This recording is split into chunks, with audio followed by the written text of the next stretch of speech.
Hey there, this is Debbie. I'm jumping in here and want to talk to you about my color choices of my painting here. In my photo reference of this pathway of bluebells, I noticed there was three main areas. You had the blue of the bluebells, you had the brown of the pathway, and then you had the greens of the foresty areas, and I set my palette up to those. I will link my list of colors that I used in the description below.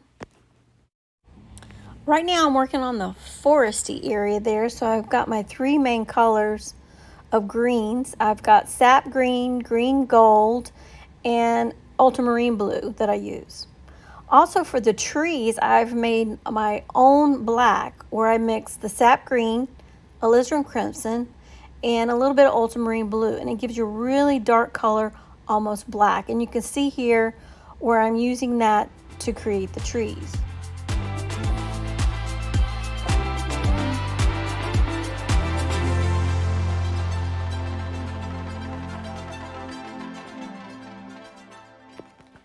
I'm working here in the tree area, and I'm trying to make the effect of trees in the background. Now the trees way in the background are not going to be that darker color. So here I'm adding different shades of greens into the background, darker around the edges and getting lighter towards the focal point. Now after I've laid down the base color of the darker greens, I'm coming in here with the lighter shade of a green and painting the negative space so that I create a sense of trees way in the back, branches, and they're all different shades of greens, creating that glow effect of the light coming through the woods.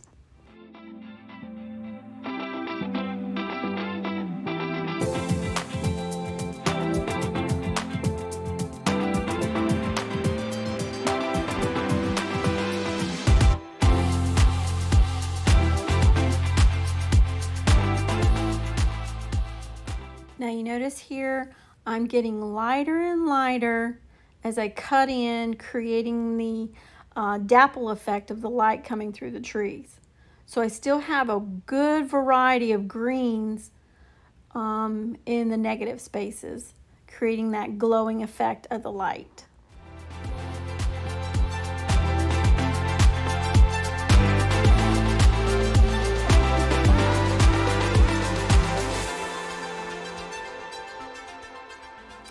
Here I'm working on the bluebells, mixing a variety of bluish purples here.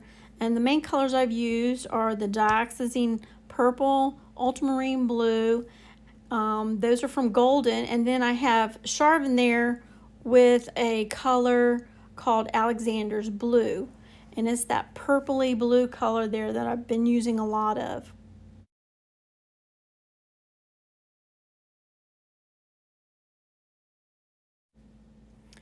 All right, now I'm going to start working on the bottom part of my painting and create the darker color. So I'm using ultramarine blue, a little bit of the teal in there with it because I want to change the color up and kind of pop it a little bit, but not too dark. I always like to use a variety of colors. So the little tiny dots here are light, some are dark. It's just to give it variety here.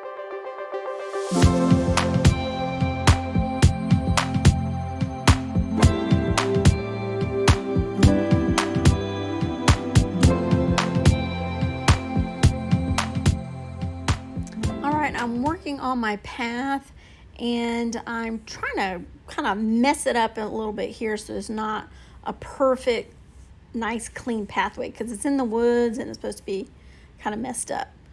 I noticed that I really needed to darken it up at the bottom though so that your focal point goes back up to the light in the woods where the sun is shining through. So I'm adding in some of the colors that I've already used in the painting, like the purple here, some red iron oxide, some alizarin crimson, and even some of the light magenta pink in there, but not too much because I want it to be a little bit darker than what it is at the top focal point area.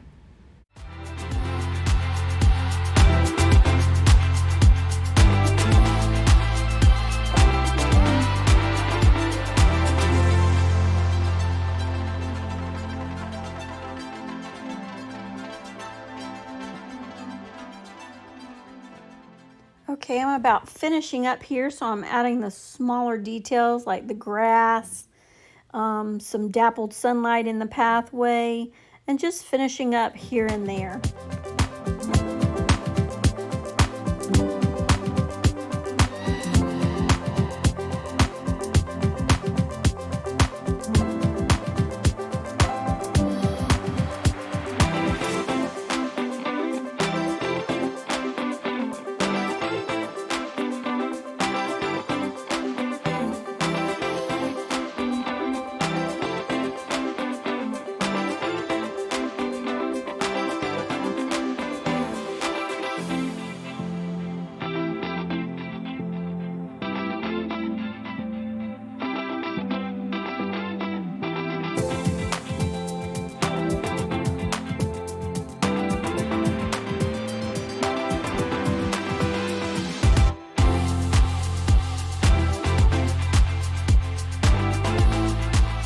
Okay, I've stepped back and taken a look, and I noticed that that light blue area there of the bluebells just was too polka dotty. So I'm blending a little bit more a solid effect of the light shining down on the bluebells so it appears further back.